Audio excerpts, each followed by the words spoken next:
Je m'appelle Véronique Cany, donc je suis agricultrice avec mon mari à Gouzeaucourt, sur une ferme de 58 hectares.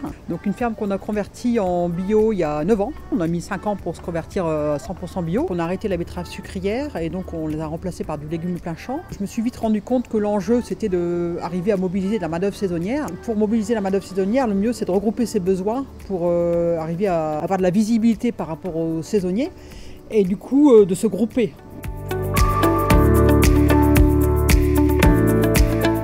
On a créé le groupement d'employeurs en 2014.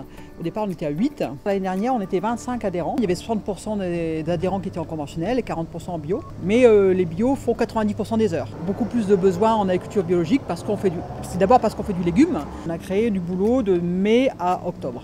On étale le travail, du coup on est plus attractif pour des salariés puisqu'on propose des contrats plus longs. Le fait d'étaler, on est plus attractif. Comme on est attractif, on attire des gens. Comme on attire des gens, on peut faire de la récolte. Voilà, c'est un peu un cercle vertueux par rapport à l'emploi.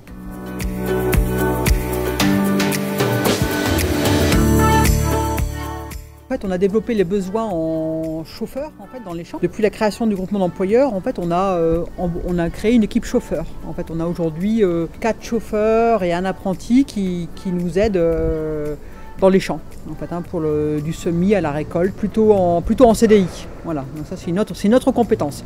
Et ensuite, on a aussi embauché une secrétaire pour aider à la gestion du groupement d'employeurs.